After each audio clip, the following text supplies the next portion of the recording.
Muchísimas gracias. Entonces, mientras acá todo se activa, ya ustedes están viendo mi presentación.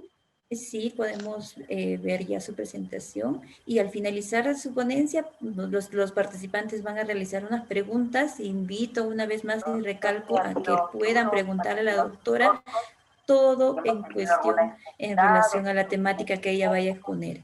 Puede usted tomar la palabra, Natalie Ruiz. Vale, muchísimas gracias. Entonces, antes de comenzar, por favor, a los asistentes, colocar en mute el micrófono. Muchísimas gracias. Inicialmente, agradecer a la Universidad Nacional de Juliaca por la invitación y espero compartir un poco de todo lo que he aprendido, ¿no? En esta trayectoria investigativa. Como les comentaba hace un instante, vivo en Brasil desde hace unos 8 años y actualmente trabajo en la colección brasilera de microorganismos de ambiente e industria, donde nosotros trabajamos con diferentes grupos microbianos y en esta colección única y exclusivamente albergamos microorganismos que pertenezcan a la parte ambiental de riesgo 1 y 2 y también de interés industrial. Como ya ustedes lo habían mencionado, soy bióloga y mi doctorado en genética y biología molecular con énfasis en microbiología me ha permitido acercarme mucho más a las nuevas tecnologías que, como mencionó la ponente anterior, la doctora Alicia, así el campo es muy amplio en la parte de alimentos y ahora todas las ciencias son transversales. Entonces, la parte de alimentos también necesita mucho de la biología molecular y principalmente lo que yo les voy a contar ahora va a ser aquellas aplicaciones de la biología molecular que van a favorecer mucho al desarrollo de la industria alimenticia. Entonces, ¿por qué es necesario conocer los diferentes microorganismos? Como ya ha sido mencionado, la proyección para el crecimiento poblacional es que para el año 2100 seamos 11.200 millones de personas. Y para mantener todo ese mundo de personas es necesario que exista una buena calidad alimenticia y que esos procesos se realicen con buena calidad. Pero ¿cuál es el problema muchas veces? Que nosotros estamos interactuando con microorganismos, bien sea ellos benéficos o sean ellos contaminantes. No obstante, existen ya herramientas para poder analizar los diferentes microorganismos, ya sea para una línea epidemiológica, eh, para analizar la trazabilidad en los diferentes procesos o para identificación de nuevos productos. Y en esas tres líneas principalmente, la parte de biología molecular ha tenido un gran avance y un gran impacto para la mejoría de estos procesos. Entonces, a continuación, voy a hacerles como una introducción antes de meternos de lleno en la temática.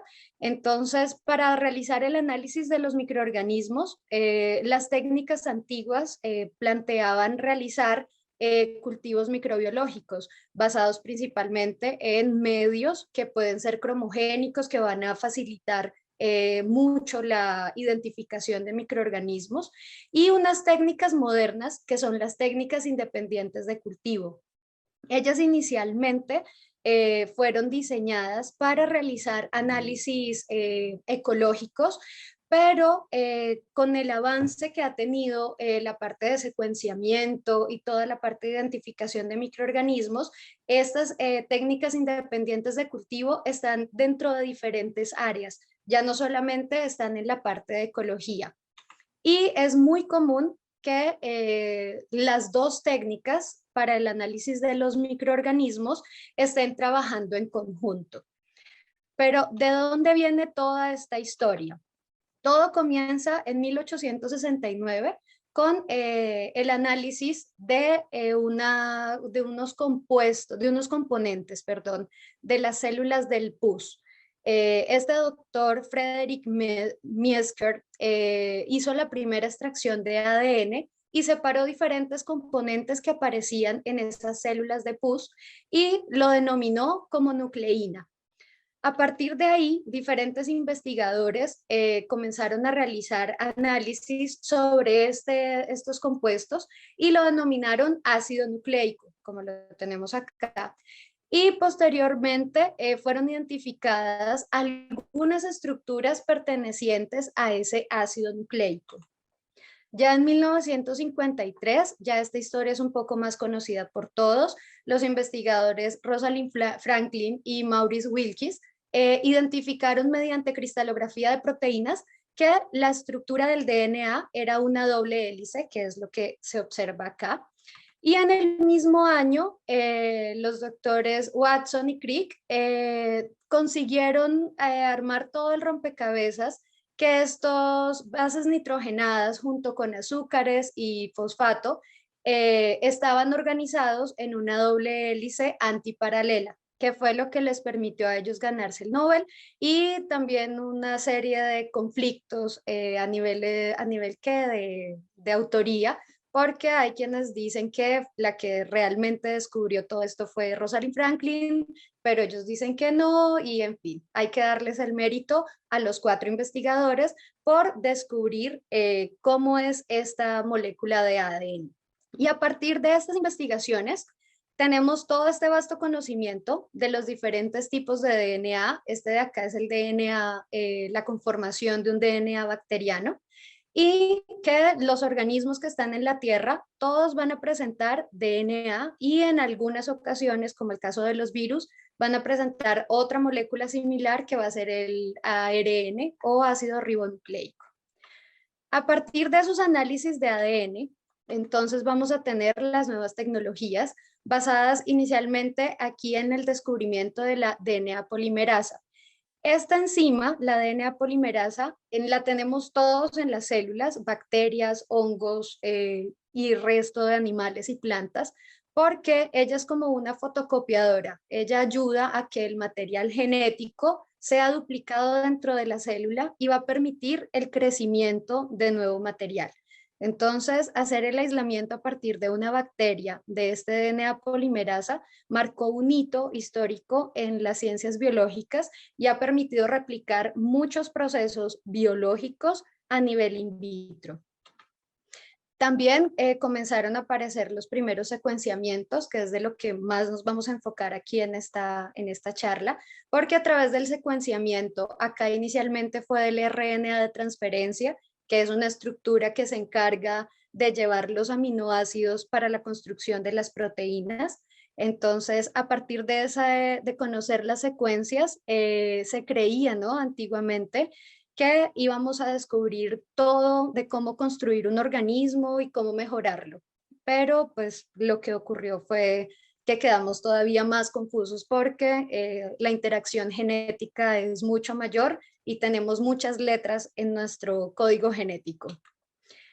Y ya a partir de 1975, Frederick Sanger realiza un secuenciamiento, un método que es mucho más eficiente para la época y se denomina la terminación de la cadena por medio de dideoxinucleotidios. Esta metodología que fue realizada en 1975 fue la que se utilizó para realizar el secuenciamiento humano que se llevó a cabo, así se finalizó totalmente en 2001, arrancó en 1996 y terminó en 2001. Entonces fue un gran avance también realizar ese secuenciamiento y utilizarlo en humanos. Y el primer hongo que fue secuenciado también fue Saccharomyces cerevisiae, que es un microorganismo que es muy utilizado a nivel industrial para realizar fermentaciones y actualmente tiene otros usos también en la parte de identificación para pruebas rápidas de COVID. Es una de las innovaciones que tiene acá en la universidad.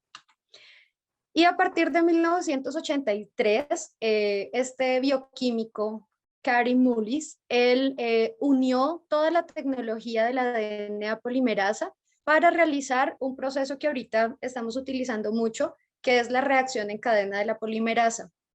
Esta técnica de PCR es la misma que ahorita todos están utilizando para la identificación de COVID, y con la única diferencia que en la de COVID nosotros podemos ver esa amplificación en tiempo real, mientras que la PCR antigua, digámoslo así, pero aún utilizada, solamente vamos a ver el resultado después de realizar las amplificaciones. Y en 1998 fue un gran cambio en la parte de secuenciamiento, porque pasamos de tener una terminación, digámoslo así, en secuenciamiento a partir de dideoxinucleotidios, que lo que hacía prácticamente eso es, a medida que va amplificando la cadena de DNA, cuando se encuentra un dideoxinucleotidio, ella para la amplificación y vamos a obtener diferentes fragmentos. En esta nueva metodología, que es la más utilizada, se fundamenta también en el mismo principio, solo que ahora no vamos a tener que analizar bandas, que es lo que nosotros vemos, sino que lo que vamos a utilizar ahora va a ser luz. Entonces utilizan también esos nucleotidios que van a ser adenina, timina, guanina, citosina, y ellos van a unirse a la cadena de DNA porque todo el tiempo estamos simulando un crecimiento de una célula. Y lo que se hace es que en el momento en el que se inserta uno de esos nucleotidios, se va a generar un haz de luz, que es lo que podemos ver en en estos videos. Entonces, ¿qué es lo que tenemos acá?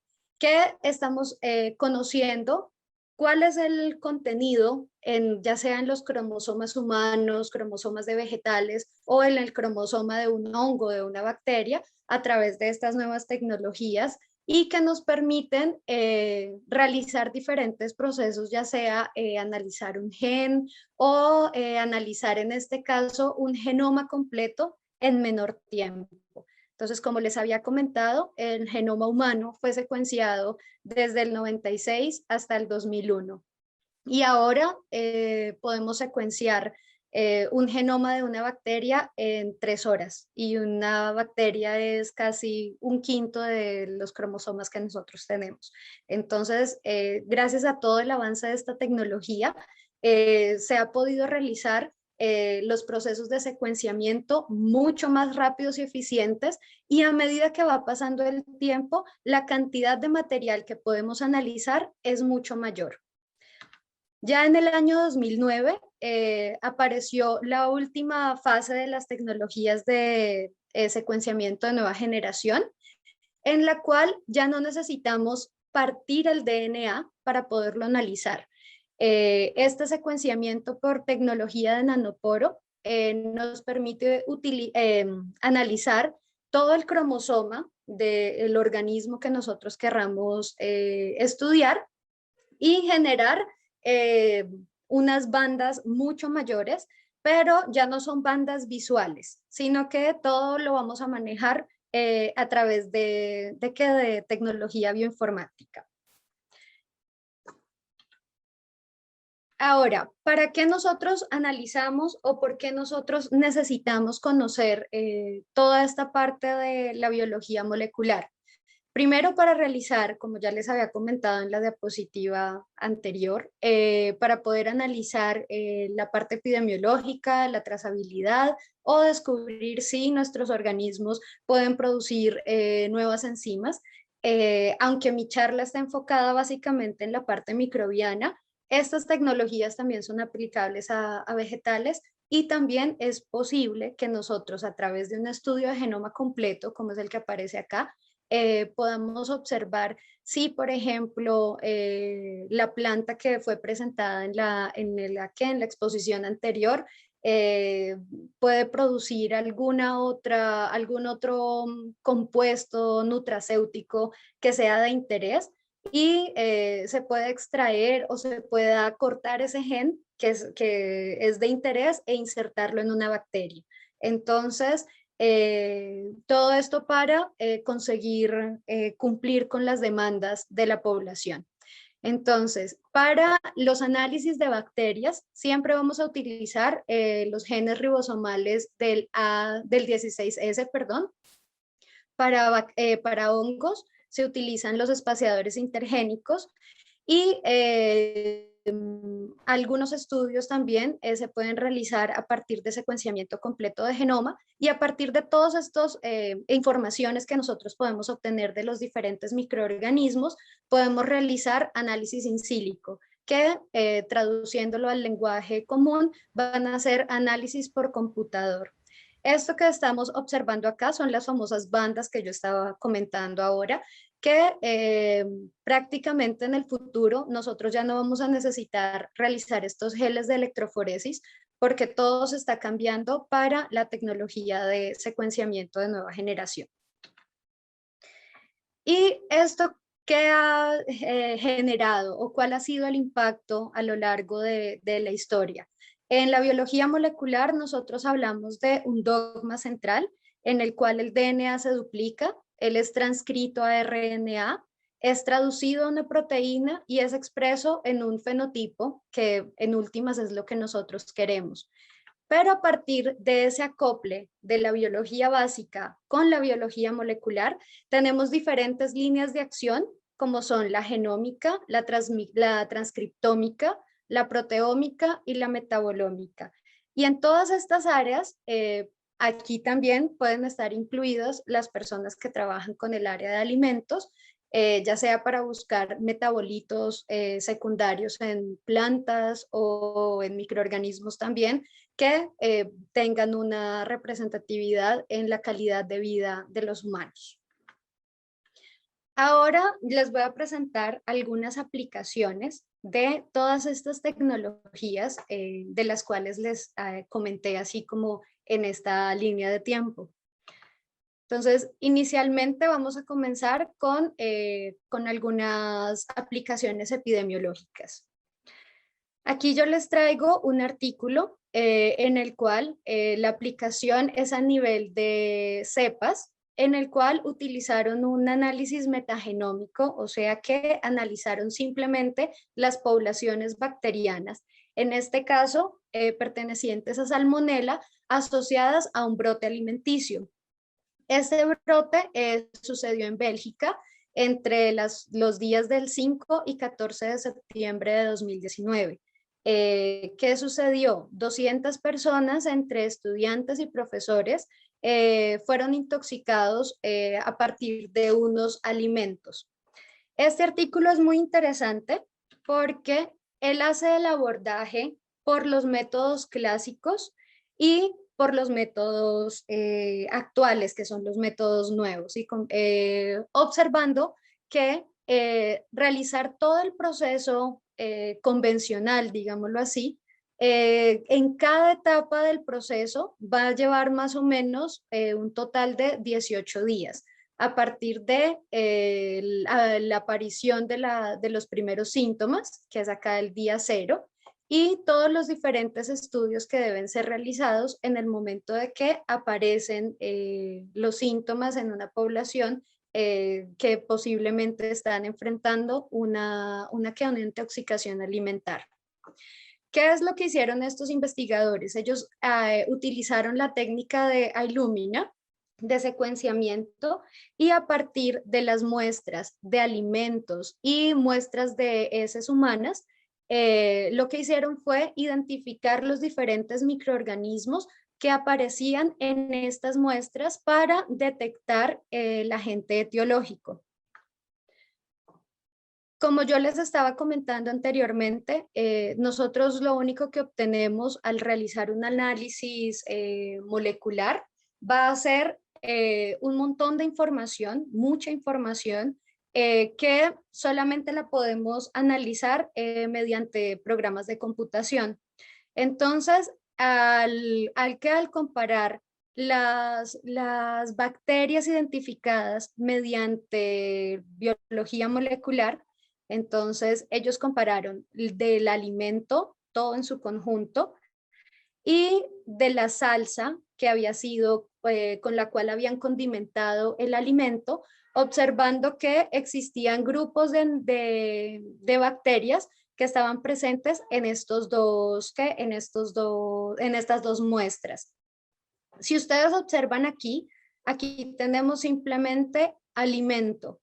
Cuando uno realiza un análisis epidemiológico, usualmente no acostumbra a realizar un pool de muestras, porque en la epidemiología uno necesita identificar en qué punto es que se presentó la contaminación. Una de las grandes ventajas que tienen estas metodologías nuevas de biología molecular es que se puede realizar un pool de las diferentes muestras y ellas me van a mostrar qué es lo que tenemos en la totalidad. Ellos van a observar, si nosotros colocamos en el análisis que deseamos observar hongos, virus y bacterias, ellos van a captar todo de esa muestra. En este caso, como estaban buscando un agente etiológico en específico, se fueron simplemente para bacterias porque ya estaban apoyados en los resultados que se habían obtenido también en el análisis convencional. Entonces aquí podemos observar, retomando los resultados de este estudio, que estaba presente la bacteria Salmonella, que ya había sido identificada por medio de cultivo, pero también se observan otros grupos diferentes como Bacillus, Enterobacter, Enterococo, Escherichia, y una de las partes fundamentales de estos análisis de biología molecular es identificar otros grupos bacterianos que no son identificables mediante las técnicas de cultivo, que en estos resultados van a ser los que aparecen acá en color gris. Entonces, es probable que estos organismos que aparecen como no clasificados sean parte de la flora asociada de los alimentos o, como se observan acá, sean parte de otro grupo de microorganismos que potencialmente sean un riesgo alimenticio también. Otra de las ventajas que se presentó en este análisis es que mediante el secuenciamiento de genoma completo, que fue lo que ellos realizaron, pudieron realizar otro análisis que es este SNP que está acá. Y es simplemente observar algunos genes que tienen las bacterias y observar si hay algún cambio en un nucleótido. Entonces es como si estuviéramos comparando diferentes códigos de barras y estuviéramos observando si hay alguna diferencia entre el código de barras del producto 1 y del producto 2. ¿Qué fue lo que se obtuvo acá? Que aquel brote que se tuvo en la escuela de hotelería estaba asociado a un mismo organismo y haciendo un proceso de rastreo de los compuestos de los componentes, perdón, que habían sido utilizados para realizar este alimento, se llegó a la conclusión de que la bacteria Salmonella había llegado a partir de unos huevos que habían sido que habían sido importados de España, y al comparar con otros brotes que se habían presentado en Europa, se pudo observar que no pertenecían a la misma salmonela. Y esto es así como un aporte muy importante de la biología molecular, y es que nosotros vamos a ir a un estudio a nivel de subespecie. Vamos a llegar hasta un punto de detalle mucho más pequeño que nos permite realizar un rastreo de cuál fue el contaminante y llegar realmente a la fuente de contaminación. Entonces aquí yo coloco dentro de las ventajas de utilizar biología molecular para la parte epidemiológica es que se pueden realizar más análisis moleculares estándar. Por ejemplo, para la parte de salmonela, la electroforesis de campo pulsado, que es esta de acá, PFG, es la prueba gold standard, porque ella también necesito tener los diferentes aislados y realizar unos cortes en su genoma y comparar entonces el aislado 1 con el aislado 2, con el aislado 3 y observar ese patrón de bandeo y necesito hacerlo todo manualmente. Y para cada uno de estos procesos que la CDC, por ejemplo, solicita para que ustedes hagan un reporte de una contaminación, necesitarían extraer DNA y hacer todo el proceso manualmente para enviar los resultados. Ya con un análisis de genoma completo, como ustedes ya tienen la bacteria dentro del computador, simplemente es hacer una simulación en computador, que sería el análisis in silico, y obtener todos los resultados, ya no solamente para una o tres bacterias, sino hasta 100 o 200 bacterias que puedan ser identificadas en un estudio en masa. También otra de las ventajas que la FDA está recomendando ahora para realizar esos estudios de biología molecular es identificar islas de resistencia que tienen las bacterias o hacer identificaciones de genes de resistencias a antibióticos que pueden estar circulando, ya sea en la cadena alimenticia o en los productos utilizados para alimentos de animales también. Ya en la parte de trazabilidad, entonces aquí les presento un estudio que realizamos allá en el laboratorio, en el cual se hizo el secuenciamiento y la identificación también de especies de salmonela en granos de cocoa, de cacao, que fueron tratados con radiación gamma. Entonces, el objetivo de la tesis de la magíster Ángela Flores, que es también una amiga peruana muy querida, el objetivo de ella era identificar si la radiación gamma tenía un efecto sobre las poblaciones de salmonela. Ella hizo su estudio en el cual fermentó el cacao, después lo irradió las semillas y utilizó 3 niveles de radiación. En el nivel más bajo, observó crecimiento de los microorganismos en medio específico para salmonela.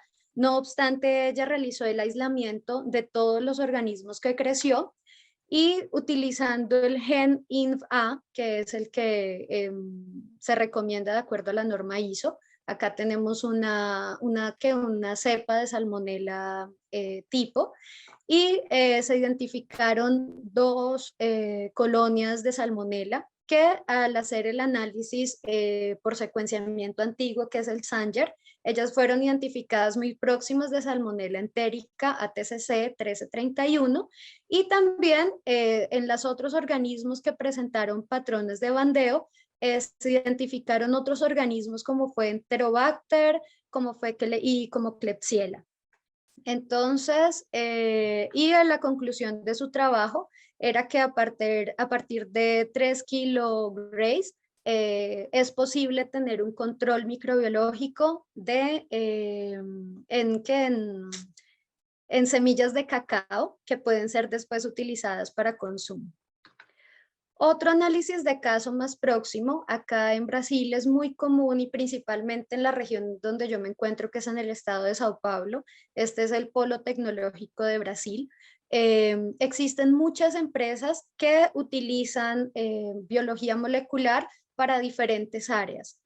Esta empresa que se llama Neoprospecta, no la conozco ni le estoy haciendo propaganda, pero fue un caso muy interesante porque ellos hicieron un proceso de trazabilidad en una planta de laticinios. ¿Qué fue lo que ellos le ofrecieron al cliente?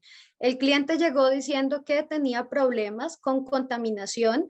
No era una planta que ofrecía servicio a un solo cliente, sino que era la planta con diferentes clientes pequeños y tenían algunas épocas problemas de contaminación en sus productos ultra pasteurizados. Entonces, esta empresa ofrece la plataforma Neobioma, que es un paquete tecnológico en el cual ellos realizan el perfil microbiológico, que es a partir de muestras de producto terminado y de muestras ambientales que realizan a lo largo de la planta. Ellos realizan proceso de secuenciamiento, bien sea de los diferentes organismos que tenga interés el cliente, y también realiza procesos de secuenciamiento de genoma completo.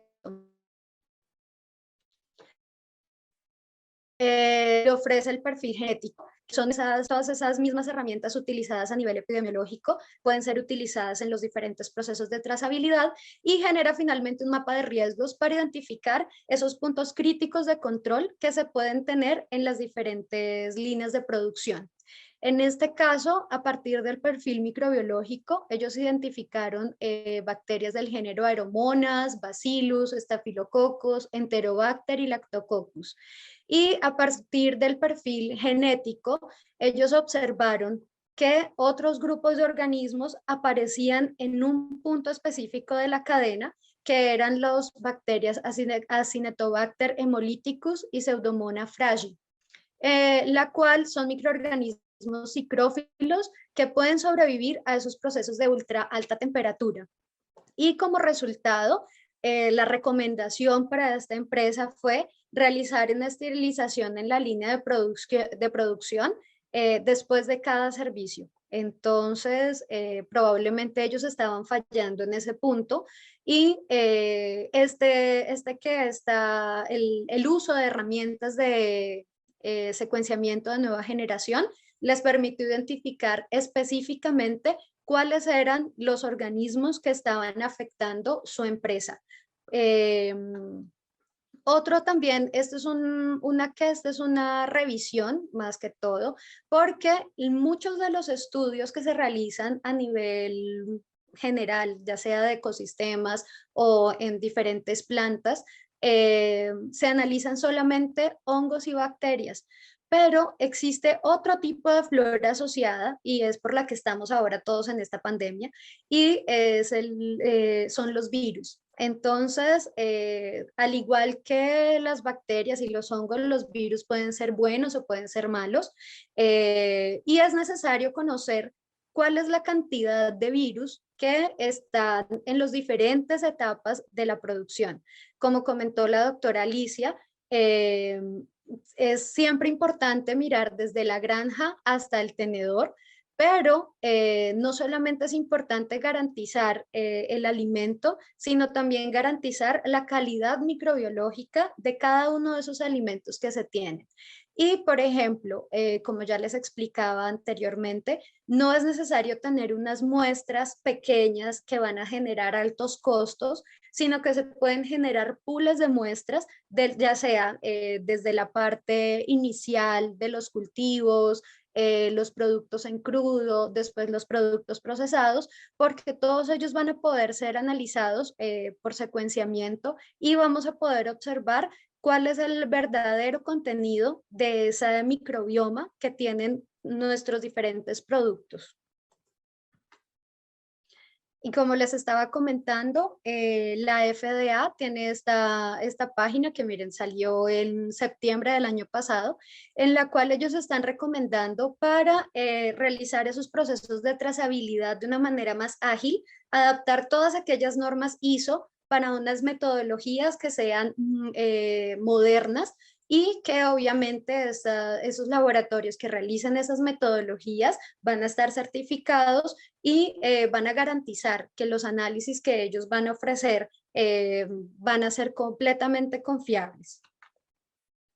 Entonces, ventajas dentro de la parte de trazabilidad, identificar toda la población microbiana presente en los diferentes eslabones de la cadena, ya sea porque nosotros necesitamos que nuestro microorganismo, por ejemplo, en la producción de yogur, él esté vivo hasta el final del producto, o porque en un proceso fermentativo necesitamos que única y exclusivamente sobreviva aquel microorganismo que nosotros estamos colocando. Entonces, todas estas herramientas moleculares van a agilizar esos procesos de monitoreo y de acompañamiento a lo largo de la producción. Y ahora en la parte de nuevos productos, yo lo enfoqué principalmente en el uso, por ejemplo, acá en el caso de quesos, en el uso de microorganismos que tengan un alto potencial para mejorar los productos que ya conocemos. Entonces aquí, por ejemplo, estos autores realizaron un análisis metagenómico de queso Gouda que fue pasteurizado y no pasteurizado para observar cuáles eran las dinámicas poblacionales que existen a nivel bacteriano en este producto. Entonces, como ya les había comentado, aquí tenemos el 16S del DNA ribosomal, que es el que es utilizado siempre para identificar bacterias. Y lo que ellos observaron, entonces, fue un predominio de Lactococcus y de diferentes bacterias. Por ejemplo, acá tenemos la fuente que va a ser la leche cruda y qué organismos están sobreviviendo a los procesos de pasteurización. Es posible que este tipo de informaciones en el momento de la toma de decisiones, de si este tipo de materia prima es el ideal, nos va a ayudar a obtener unas mayores ganancias o por lo menos a no tener que estar invirtiendo en correctivos a lo largo de los procesos de producción. Y acá, como ya les había comentado antes, nosotros solamente siempre vamos a observar solo barras, mostrando cuál es esa dinámica de las poblaciones. Y en este caso, nuevamente, yo reitero acá otros géneros. Esos otros géneros muchas veces son organismos que no se conocen o que no son relevantes para el proceso de lácteos, pero que en un futuro podrían estar generando algún problema para el queso. Entonces, por ejemplo, este otro aparece acá muy pequeñito y por fortuna él desaparece en el proceso final de maduración del queso. Pero si fuera algún organismo, alguna bacteria que le genere un mal sabor al queso, por ejemplo, sería necesario buscarla en qué parte de la cadena es que ella está y eliminarla. Ahora, en la parte de nuevos productos, por ejemplo, todos conocemos Staphylococcus como un organismo dañino, pero algunas especies de estafilococos pueden tener alguna enzima o algún mecanismo metabólico que pueda estar ayudando a que el queso tenga una mejor característica, por ejemplo. Entonces, conocer estos organismos que sobreviven al final de un proceso productivo fermentativo o de maduración es muy importante para ayudar a mejorar las calidades de los productos y de los procesos. Otro ejemplo acá de México es un queso nativo, digámoslo así, en el cual ellos utilizaron bacterias acidolácticas nativas.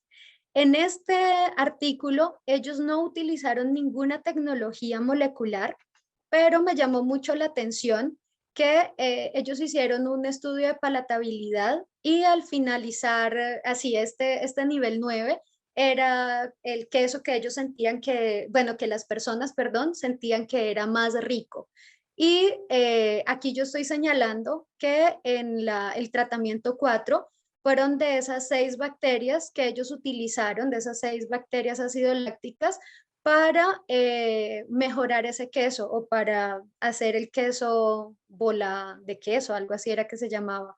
Entonces, realizar este tipo de estudios nos va a generar ventajas competitivas porque aquí se abre otro panorama diferente en el cual no vamos a ver a las bacterias o a los hongos como los malos de la película, sino como organismos que nos pueden ayudar a mejorar el contenido nutricional y organoléptico de los productos.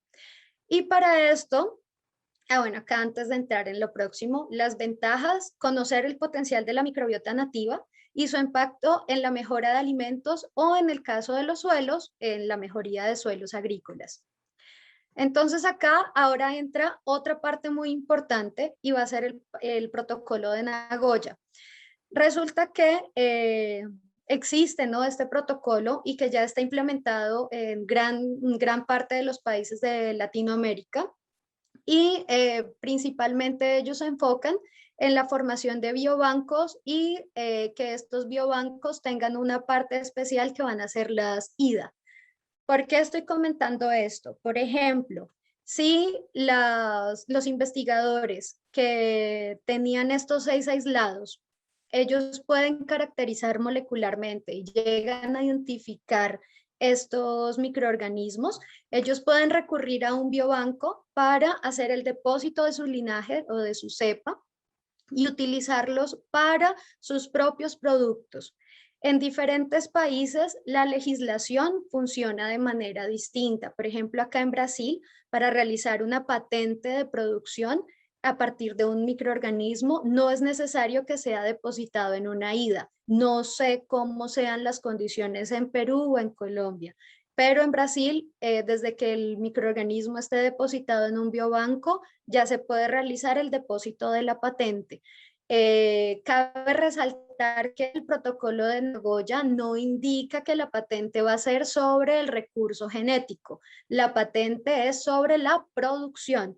No obstante, para que una producción sea garantizada, es necesario que el organismo productor esté protegido. Entonces, todo trabaja de manera mancomunada. Aquí en Latinoamérica, el único biobanco que tiene esta característica de ser una IDA es la colección chilena de cultivos típicos que se encuentra en la Universidad de la Frontera. De resto, ninguna otra colección de Latinoamérica tiene esa categoría. Y aquí haciendo un poquito de propaganda de acuerdo a lo que nosotros trabajamos allá en la CBMAI, nosotros realizamos los trabajos también de taxonomía y de ecología molecular. En la parte de industrias de alimentos, ellos básicamente llevan sus productos para que se les haga simplemente una identificación o un conteo normal de organismos, y cuando tienen algún problema específico, sí nos piden que se realice un proceso más exhaustivo para conseguir identificar cuál es el agente causal o qué es lo que les está afectando su producción. El fuerte de nuestra colección son los depósitos y, como ya les había comentado antes, nuestra colección es solamente para organismos de riesgo 1 y 2. Nosotros atendemos a diferentes clientes de todo el mundo. Allá la idea es que algún organismo que tenga algún uso específico, desde que se encuentre dentro de ese riesgo 1 y 2, puede ser depositado en la colección.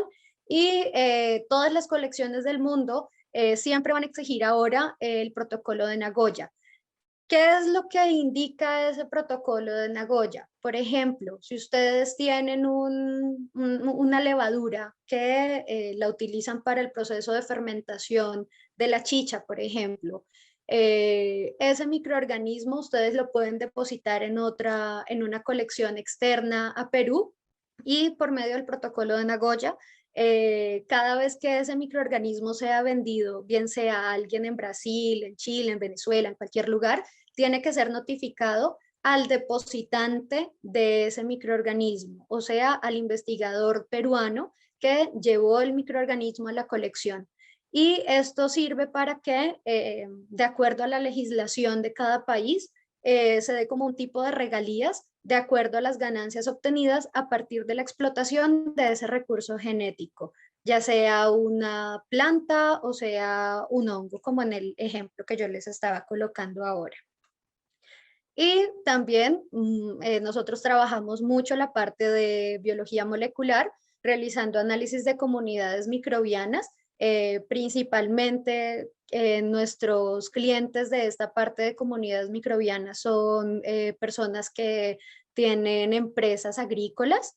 Realizamos identificación y caracterización de microorganismos, porque también realizamos la parte de nuevas especies, identificación de nuevas especies, aislamiento y conteo, bien sea de materias primas o materias terminadas, y distribución de diferentes linajes tipo o de linajes que están en depósito abierto para que puedan ser exploradas por diferentes investigadores y encontrar cuáles son esas ventajas que pueden tener estos microorganismos en las diferentes líneas de producción.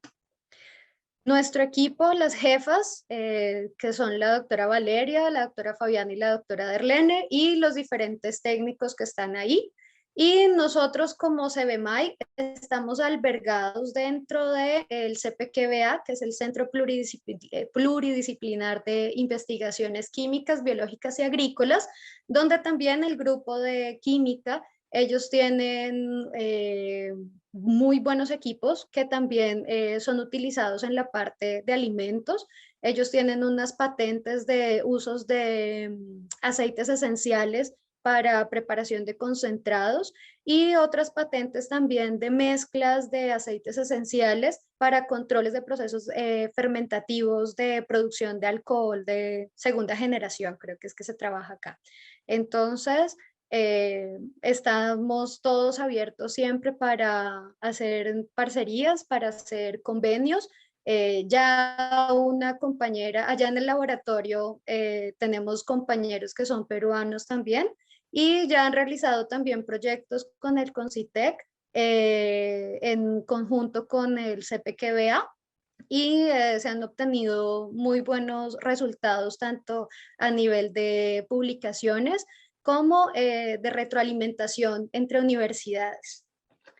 Y muchísimas gracias a ustedes por la atención. Les recuerdo acá mi contacto, soy Natalie, y si tienen así algún linaje para guardar en alguna colección confiable, se pueden comunicar con nuestra curadora de la colección, que allá con mucho gusto recibiremos todos sus organismos. Muchas gracias.